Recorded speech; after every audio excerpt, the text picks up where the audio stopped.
Hi everyone, and welcome to this new episode of the Feature Discovery series dedicated to our very first Microsoft Flight Simulator expansion, Reno Air Races. I'm David Dedeine, Creative Director at Asobo Studios, and today I'm really excited to introduce you to what we have developed for this great addition to the sim. I will first present the Reno Air Race event itself, then I will share with you how we have replicated this real-life event into the sim.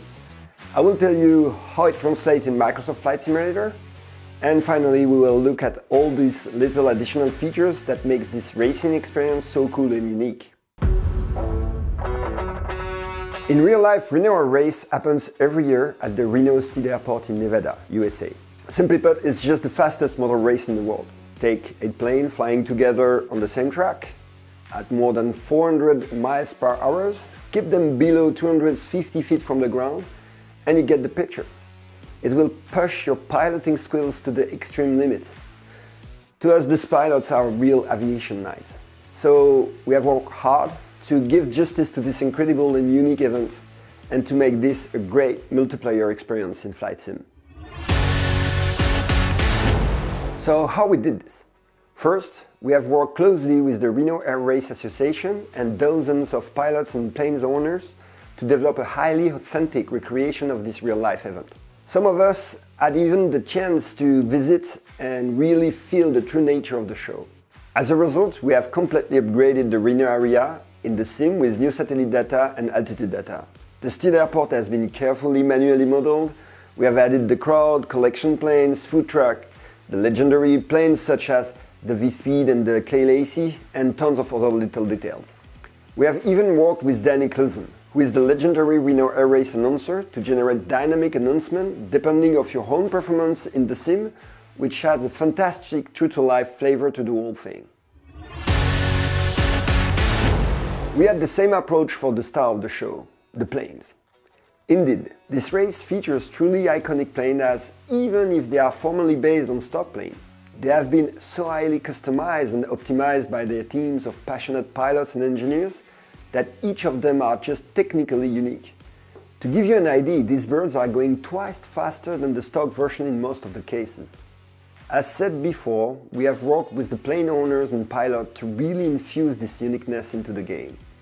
They have sent us pictures of every single details and also shared the key information about aerodynamics, performance and specs. Thanks to their great engagement and passion, we have been able to make them as unique as they are in real life. So each of them is in fact a piece of collection in this regard. In a nutshell, you will need to fly fast, very low, and stay as close as possible to the optimal flight path. Pylons define the overhead tracks for each class, and your goal is to make your turn as close as possible to the pylons.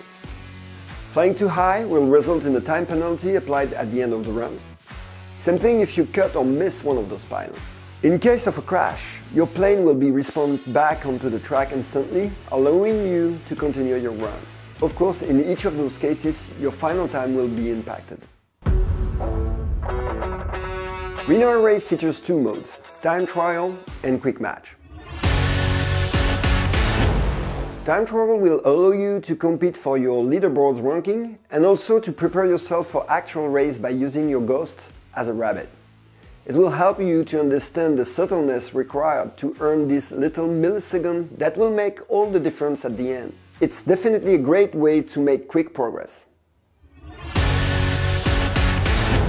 But obviously, the most challenging and thrilling mode is the quick match. Each session will start with a solo qualification map defining your starting grid position for the race itself. This phase tends to be more important than in general road race experience, as despite very high speed of this aircraft, overtake a plane is much harder than it looks.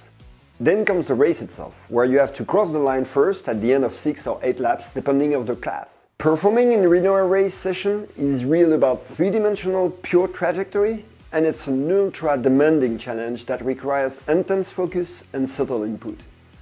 Overreact and you will generate too much drag and then lose speed. Underreact and you lose time or crash. So you really have to fight for every single beat of velocity, but also to permanently update other aircraft location and take into account their wake turbulence to find your own path. If you still have mental time, you can try to use very gently your rudder in some turns to reduce your drag. Keep also in mind that each race will feature different weather conditions, such as wind speed and direction, for example, which will twist the whole thing and will force you to quickly adapt your flight habits. So as soon as you get used to it, you will soon realize that your mental is always under pressure and that cold blood is the key to success, as always in aviation. Important note about this mode. It's the only situation where the plane specs are normalized to let everyone pick up its favorite planes and still have the exact same chance to win the race. So to be clear, in free flight or time trial, each plane of each class will have its very own performance based on the specs, which have been provided by the actual Reno pilots and owner themselves. Reno Air Race expansion puts you in the cockpit of 4 different iconic types of racing aircraft. The P-51 Mustang for the Unlimited class, the North American T6 for the T6 class, the Pitt Special S1 for the Bplane class, and the L-39 Albatros for the Jet class. These aircraft have not only very distinct styles but also different flight models and course variation. Bplane class is probably a good starting point. Indeed, the Pitts is super agile and their track is shorter. That said, it's as difficult to master than any other class. Pitts is also the only class where the race starts on the runway, which definitely adds another layer of challenge. The T6 is a former World War II fighter with a big engine and a much larger body.